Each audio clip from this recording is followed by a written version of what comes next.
งามเพราะว่าเขาใส่พวกอันนา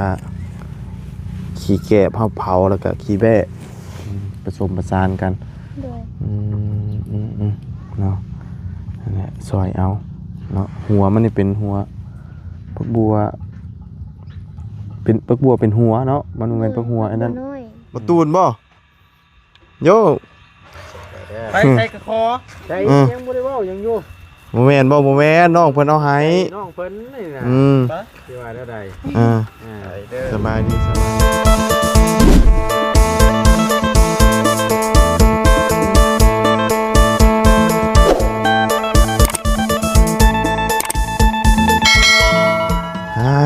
เป็นจังไดพี่น้องเอ้ยเนาะมาตั้งแต่นั้นมือเพิ่นขุดคุมพวกพี่น้องเอ้ยเดือน4ว่ะเพิ่นสิเริ่มยุกย่อเนาะทางเครื่องน้องควัน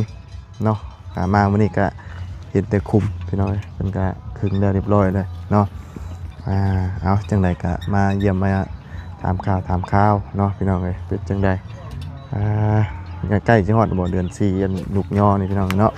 เอาพี่น้องสบายดีและสวัสดีไปพี่น้องกันเบิดสุขุสุคนเด้อพี่น้องเนาะมาหาทั้งน้องควันเนาะเป็นจังใดมื้อนี้คือว่ามีงานบุญงานศิลป์นะพี่น้องเอ้ยตัวเป็นเฮ็ดอย่างนี้เนาะงานบุญกองเขาเสียได้ยินเพิ่นว่าเนาะแต่ว่ามื้อนี้น่าจะบ่แม่นมื้ออันนั้นเนาะน่าจะเป็นมื้อเริ่มมื้ออื่นพุ่นน่ะมื้อแท้ว่าเนาะไปซะเป็นไรก็ไปหาเบิ่งทั้งน้องขวัญก่อนเพิ่นเฮ็ดอีหยังพี่น้องเอ้ยเนาะมื้อนี้ทั้งน้องเพิ่นก็บ่ได้ค่อยอยู่ซื่อๆนะพี่น้องเอ้ยโอ้เรียบร้อยแล้วเนาะทางนี้คุม1 2 3 4 5 6 7 8 9 10 11 12 13แม่นบ่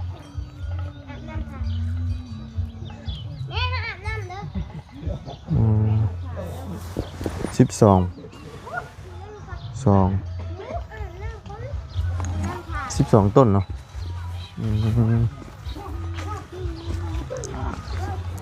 ใหญ่งามเนาะโอ้เฮ็ดหยังเด้ทางนี้เนาะชานสวิงโอ้ยสบายดีเนาะชานสวิงก็เป็นหากระเฮียนก่อนี่บ่ก่อเต็มได้ลายมือได้หางน้องขวัญบ่ชานเพิ่นกระชานเป็นบ่น่ะเป็นโอ้ธรรมดาเด้นี่เนาะบัดถูกยักษานแล้วก็ชานบัดบ่ยักษานแล้วก็ป้าไว้จังนั้นมันจักมือได้สิแล้วป้าไว้ชานเรื่อยๆเนาะแล้วก็คือดุแล้วก็จับมาชานเนาะเอาใกล้แล้วบ่นี่ใกล้ฮอดมื้อฮอดวันแล้วบ่นี่เดือน4พุ่นละยังอีกครึ่งบ่เดือน4นี่หากัน11ค่ำมื้อนี้เดือนนี้กันจังว่าอันเรื่องคำเรื่องหยังนี่บ่ค่อยฮู้ปานใดคำวันที่นี่พอสิฮู้จักอยู่เนาะวันที่กับเดือนอันว่าวันที่จักอยู่คำว่าคำแฮมนี่บ่ฮู้เลยอ๋อ12เสาบ่นี่น่ะฮะ12โตอันนี้บ่ออกมาใน3ออกมาใน3โอ้ตั้งตัวเฉพาะนี่น่ะ12เนาะแต่ว่าสิอันออกมานี่3แปลว่าบ่ได้เฮ็ดบ่ได้ตั้งจำกันแต่ว่าออกมานี่นะ3ต้นยังสิออกมาทางนี้อยู่เอาออกมานี่แหละ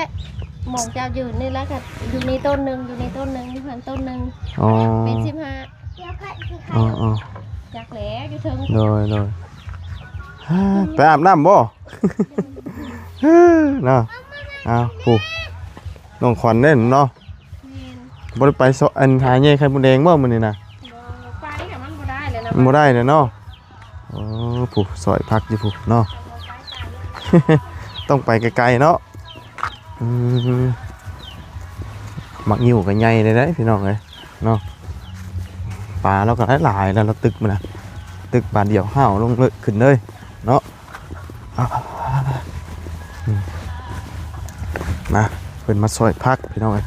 ทางน้องขวัญเนาะพักเรางามเลยพี่น้องน้องปูน้องปลาเนาะใดปุ่มใดก็ได้นำสะดวกสบายเนาะโอ้งามอีกพักเนาะ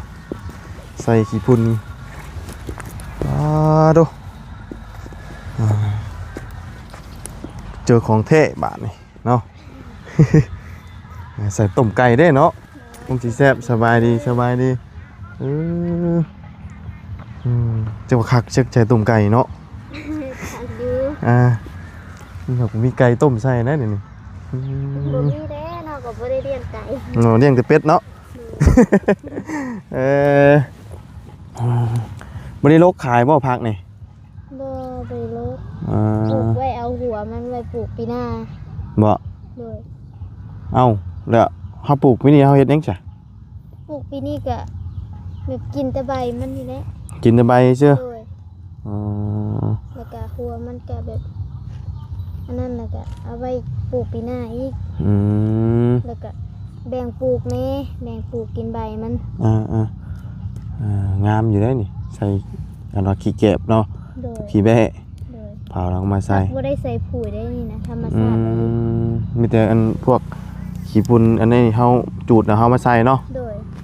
เขียวงามดีเด้งามเพราะว่าเฮาใส่พวกอันน่ะขี้แกะเผาแล้วก็ขี้แบะผสมประสานกัน โดย เนาะนั่นแหละซอยเอาเนาะหัวมันนี่เป็นหัวปักบัวเป็นหัวเนาะมันเป็นปักหัวอันนั้น น้อย หัวปักบัวน้อยกินแซ่บธรรมดารุ่นปักบัวอันใหญ่ๆคิ้วนั่นน่ะ โดย คิ้วตัวนั้นน่ะหมักชะนีเรากำลังเริ่มสิใหญ่เนาะ โดย แต่ว่าพักนั่นคือแมงไหม้กินเบิดเลยฮะ ธรรมชาติ โอ้ บ่ได้ใส่ปุ๋ย เนาะอันนี้ได้เพิ่นว่าปลอดสารพิษเนาะ โดยปลอดสารพิษ เพราะว่าแมงไหม้มันกินเด้ โดย คำมันบ่ปลอดสารพิษนี่แมงไหม้บ่กิน โดย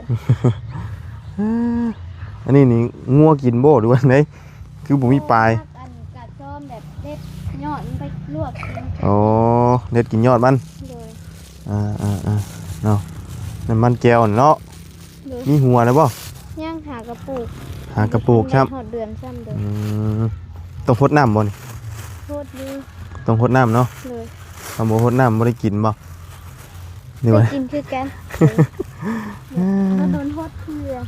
เลยตัวนี้นี่พักไปก็พักมาสาวเจ้าบ่ โดยพักไม่เท่าแล้วก็พักน่องกระปุกพร้อม ปลูกน้ำกัน โดยพูดมันกัน แต่น้ำนี่สบายอยู่เนาะ โดย ดูดจวดขึ้นมาโลดตัวนี้ใส่ใดดึงขึ้นมาเลย โดย แดดพี่น้องเลยเนาะปลูกผักเทียมนั่นได้เนาะ โดยปลูกบัวลาย แสดงว่าหัวนี่เฮ็ดมาตลอดเลยบ่ยามนั้นก็บ่ได้มากติ มากเลยแหละเห็ดหน้าแล้วก็มาก อ๋อ ส่วนตัวนี้มันบ่ปันใด บ่ นี่พัก ยันว่าจะมาเฮ็ดอ้อมไปสิเลยเนาะ บ่ คำว่ามากก็มากแค่ทั้งนี้แล้ววะ โดยมากแต่ทั้งนี้ ทั้งนี้บ่ได้มากเนาะ โดย ทั้ง ทั้งนั้นมันบ่ได้มาก อืม แต่ทั้งนั้นน่ะแบบว่าเฮ็ดส่วนอันแบบเฮ็ดตะกร้าเด้ เอาตะกร้า โดย อ๋อตะกร้าเฮาอยู่นี่แหละง่วนจังบ่นั่นเด้เนาะ โดย เฮ้ยแดดเด้นี่เนาะ เลย โอ้ย ไปเก็บส่วนนั้นอีกพัก โดยโอ้ปักซีนี่ก้อยกุ้งคักได้นี่ เลย อันนี้นี่ประกาศเงินคืนนี่ได้ขึ้นหูดังบ่แม่นบ่ ง่ายผักกัดตีนหมี เวลาเฮากินมันขึ้นหูดังน้องแม่นบ่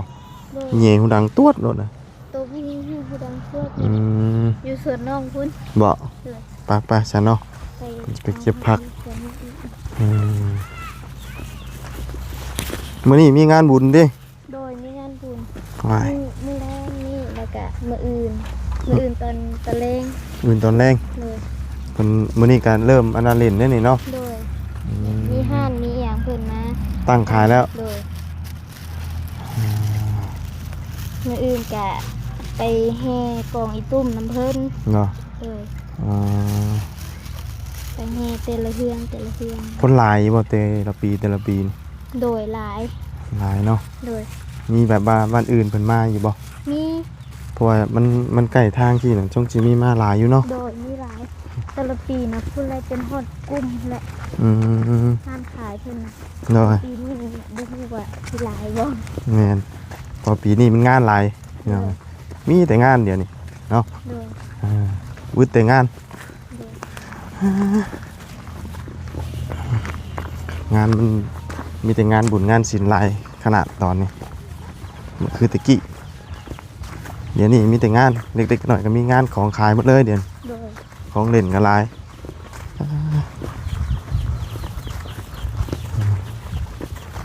ทุกข้างหมอน้ำห้อนอย่างเด้ทวนอยู่ นี่ได้ ว่า ผู้นั้นกินดีไอ ไออ๋อ โอ้ไอ ได้กินดีไอ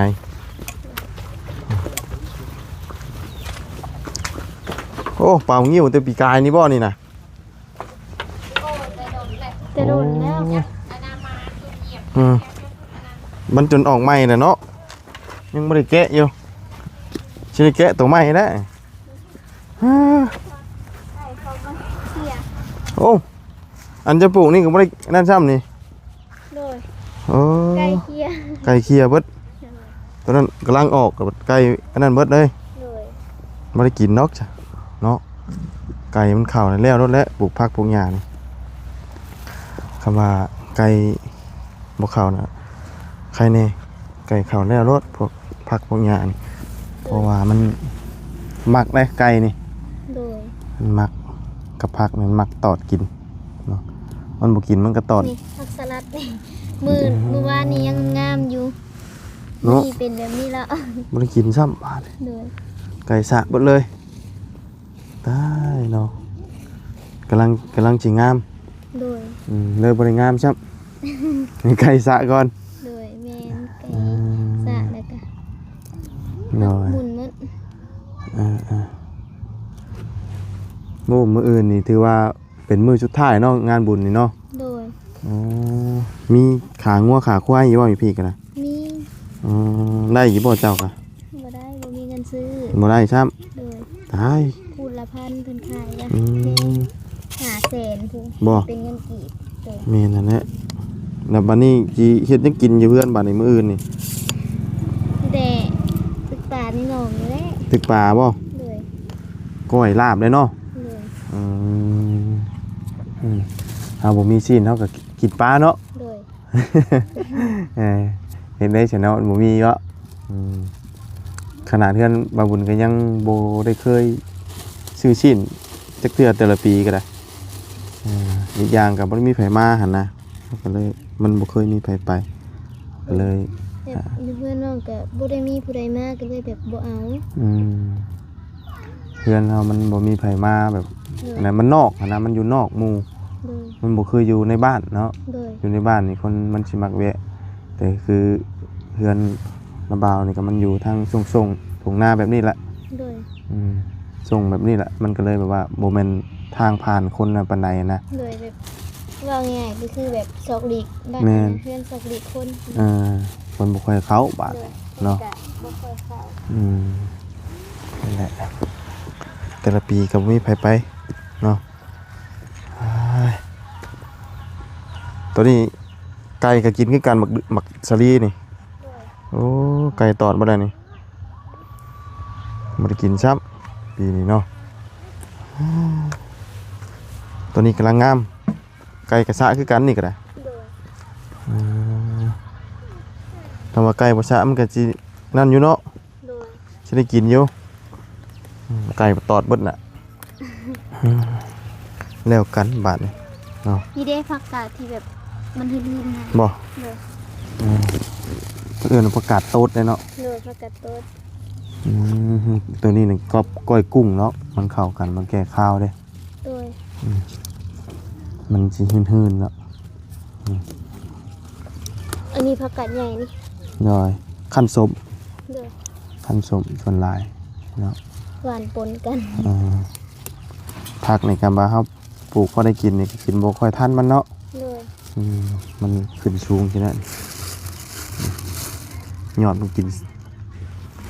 กับลาบกับก้อยเนาะ โดย เนาะสิเอาไปยังนี่นะ เก็บให้เจ้า เอาเก็บผักให้ โดยบ่มีเดียวให้ โอ้กินกับก้อยกุ้งบ่ ก็บ่มี เนาะพอแล้วเนาะ โดย ทำมานั่นก็ได้บ่ได้มีหยังใส่หรอกเนาะเพราะว่าพุ่นแหละพี่น้องเอ้ยว่าสิเข้าไปหาทางน้องน้อยเพิ่นอยู่เห็นแต่เพิ่นตึกป่าทั้งนั้นก็จักเพิ่นตึกป่าอยู่ไสมีหนองป่าอยู่ไสบ่อยู่พุ่นน่ะยังบ่เห็นจักเทื่ออยู่อันนี้ก็ยังเลิกเติบอยู่น้ำเนาะ โดยยังเด็กเติบอยู่ ใกล้แล้วใกล้สิน้ำบกปะป่าแล้วนี่ โดย ใคร ปลากะมันบ่ค่อยหลายปานใดแล้วปลาก็เริ่มมืดแล้ว บ่ โดย ตึกเฮาตึกตลอดเนาะ โดยแบบเรียกมีงานอหย่างแบบหมู่คู่ของน้าสาวมากก็คือมาตึกเอาขึ้นไปกินที่เทื่อละ2-3 โล ปล่อยมากแบบว่าหมู่ครูมากอะมันตึกขึ้นไปเลย โดย ตึกตลอดเนาะ โดย ปลานิ่นบ่ได้ปล่อยบ่ บ่ได้ปล่อย ปลานิ่นนี่มันบ่อยากใหญ่เนาะส่วนหลายมันอยากใหญ่แต่ปลาอันยังปลาเกล็ดแลบบ่ปลาอันหัวใหญ่ๆกว่าโตน่ะ ปล่อยตกเตรุ่นและตกเตปี2024บ่ประมาณนี้แหละ2023 2024นี่แหละ อันนี้นะ ปลานิลนะ แล้วบ่ใหญ่บ่ มันบ่ใหญ่มันน้อย อืม ๆแล้วก็บ่ได้ปล่อยเลย น้ มี อย แต่ลูกมันนั่นแหละเองมันยังอยู่ มันบ่ใหญ่หนองแบบนี้ มัก็อ นะ อกแม่แพ้ลูกอยู่แต่ก็มันบ่ใหญ่มันตัวน้อยๆนึง ใหญ่ยังใหญ่ชุดก็บ่เกิน3 นิ้วเนาะ โดย มันบ่ใหญ่คำว่าหนองที่ว่าน้ำแบบว่าไหลล่วงนะใหญ่ปานนี้ โด นะ ย หนองแบบนี้น่ะบ่ใหญ่เนาะใหญ่ยาก โดย แต่ว่าปลาอันก้างน้อยๆหลายๆน่ะใหญ่ไว้ โดย ปลาหัวโปน่ะ ปลาข้าวมันก็ อ่า ใหญ่ว่าอยู่กับป่าอันตอนปลากินแรกแต่ก็ปลา ปลาเก็ดแนบปลากินหญ้า ปลากินหญ้าโดย อืม ใหญ่ น้อยแต่ว่าปลาพวกปลานิ่นนี่บ่อยากใหญ่ปลานิ่นปลาในนี่เนาะ โดย น้อยบ่ได้ไปหาหยังเนาะช่วงนี้เนาะ โดยบ่ได้ไปหา เบิดได้บ่ แบบมันไปก็ต้องไปไกลแบบไปต้องมืดเท่าค่ำแบบนี้ ประมาณทำเราไปกะเมื่ออื่นผมจังได้ที่ได้ขายก็เลยแบบว่ามันขายของมันข้างคืนอะไรแบบยันเพิ่นบ่อยากซื้อ ก็เลยบ่ไป น้อยทำคือเขียดนี่ใครแน่เนาะ โดยคันคือเครียดนะใครนี่ อืม ถ้าแบบเป็นของที่แบบได้มื้อนี้ต้องขายมื้อนี้หั่น จังเช่นมดแดงสิเนาะ โดย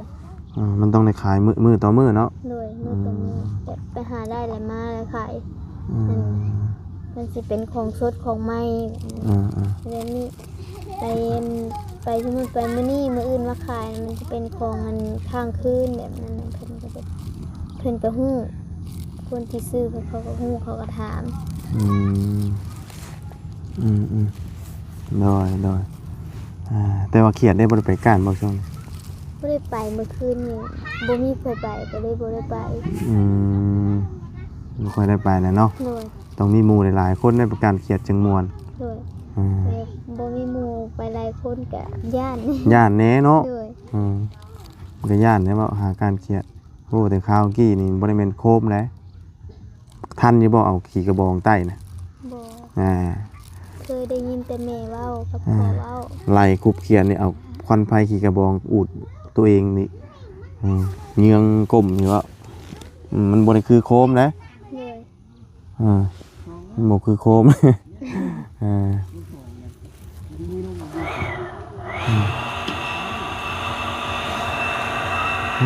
เปิดน้ำเลยเนาะ เลย ไปซะเนาะบาบุญก็สิไปต่อแล้วบ้านนี้พี่น้องเอ้ยมื้อมีงานบุญงานใหญ่พี่น้องเอ้ยมาหากินลาบควายแล้วมื้ออื่นนี่ ขายก็แค่ควายเลย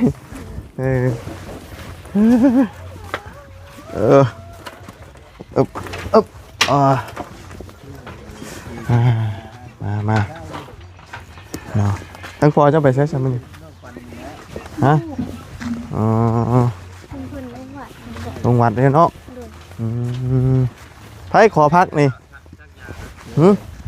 ไผขอพัก บ่แม่นบ่บ่ตูนบ่โย ไปใส่กระคอใส่ยังบ่ได้เว้ายังอยู่ บ่แม่นน้องเพิ่นเอาให้ น้องเพิ่นนี่นะ อืม ที่ว่าแล้วใด อ่า เด้อ สบายดีเนาะ พี่น้อง อ่า โอ้หอมเด้นี่ลาบ หอมนะ มัน ลาบ เด็ดเป็ดเลยเนาะ เลือดเป็ดนี่เลือดเป็ดแถวนี้แล้วนี่ โอ้ยยกไก่โพกดิบ่บืนบ่ค่อย มื้ออื่น ปืนแบบกินปลาแล้วอ่ะ บ่ได้ได้เนาะ มีแต่ปลาแล้วอ่ะ อยู่ในหนอง คืออยู่ เอา บ่บืนเฮา พี่น้องว่า บ่นะ เจ๊ค่ะ กาบกาบกาบ เป็ดอาบน้ำในคลอง เออ จำที่เฮ้ย เออ เป็ด4ตัวนึง เป็ดจีโตก็จะกินของเล่าบ่อยน่ะ เราสิเตรียมไว้หยุกย่อเฮือน เออเดี๋ยวมายกเพื่อน ยกย่องคือไม่ มีเงินซื้อแล้ว เออ มีสองแสนเศษ สิมาอ้อยแม่น้องเพิ่น อืม บ่ได้หรอกต้องเอาโป้พุ่นเนาะ เอาพุ่นเลย ย่างน่ะหมูน่ะ ง่าเอาหมูนะ ได้แล้วก็ซื้อมาเลี้ยงนี่เนาะ เอาหมูยกก็ได้อยู่ หมูบ่ไงเอาหมูเนาะ เออ ว่า คักบาทนี่เจ้า กับไรเท่เลยป่ะ อืมหาว่าหยอกก็สิหรอกพี่น้องเอ้ยเนาะเฮาก็ได้ เอาอีแล้วอื่นนี่ บ่ผมบ่กินน้ำดอกค่ะเออ เอาก็ได้กลัว ห้าม เปลี่ยนใจแล้ว เนาะ เอาได้แต่ว่าเป็ดว่า เออ ว่าเป็ดซื่อนี่ อืม โอ้ยจับสะดับบ่ได้ยากว่าเป็ดนั่น อื น่ะ มเนาะ โอ้ยไป อืม ก็เฮ็ดอยู่ใส่กล่องเลย บ่ เจ้าเนาะแป๊บเดียวอะ เป็ดบ่ ขอแต่ว่าให้เป็ดขนบัวมันออกเบิดได้ออกชุดได้ อืม แต่ว่าเป็นคนบัวเนาะข่อยยอมเหมือนกันนั่นแหละ เอามันยังน่ะ อ้าวมันลกมันยากเด้เจ้า เป็นยังว่าเป็นยังเนี่ยมันออกว่าได้นะ อันนี้ เว้าก็อ่อนย้อนย่อเนาะเนาะยังหูขี่เป็ดปืดๆอยู่ เอ็ดเอ็ด เออเอ็ดไว้อยู่ เป็นสิได้เดือดแปลงอยู่ดอกเนาะ เออเนาะเอาซะเราเอาพักให้เขาก็มีแต่มีอันนี้พอได้ต้มกิน พูดแล้วว่าแต่ แซ่บๆเด้เนาะต้มใส่ไข่คัก กลางกัน ๆอืมป้าฉันเนาะมีแต่ว่ามื้ออื่น ไข่แล้ววะ เนาะ ย่างเป็ดปี มาลุ้นน้ำกัน พี่น้องเอ้ยงานบุญสิเป็นจังได เจ้า เพื่อได้ย่างเขาเบิ่งเนาะ มื้ออื่นมาเฮกองอีตุ้ม แกงของอีตุ้มบ่ ประมาณตอนเช้านี่แหละ ตอนเช้า บ่ได้เป็นนิ่มดอกไม้บ่ใช่ โบไปเข้ากองอีตุ้ม พอนบ่ โด ต ย ดติงตุ่มนายทุ่มลงบัด ตีกองไม่ทุ่มกี่เจียด เออจักได้ จะพัดเนาะ ป้าฉันเนาะจังไดก็ไปก่อนเนาะสบายดีโดยพ่อกันใหม่ไปเนาะ พัดแล้ว โอ้ยมือนเฮของอีตุ้มเพิ่นว่าปึ๊บอืม ประมาณ10 โมงนี่แหละ อืม ไปเข้า โดย ส่งเสือนี่เขาไม่ได้ อ่า ซักนี่ อ่า บ้าหรือเปล่า โดยขอบใจกันละเนาะไปสับพี่น้องเนาะจังไดกันอำลาเด้อพี่น้องเนาะพบเจอกันใหม่ขอบคุณพ่อแม่พี่น้อง FC เด้อที่เข้ามาติดตามรับชมเนาะไปแล้วพี่น้องสบายดีเด้อบ๊ายบาย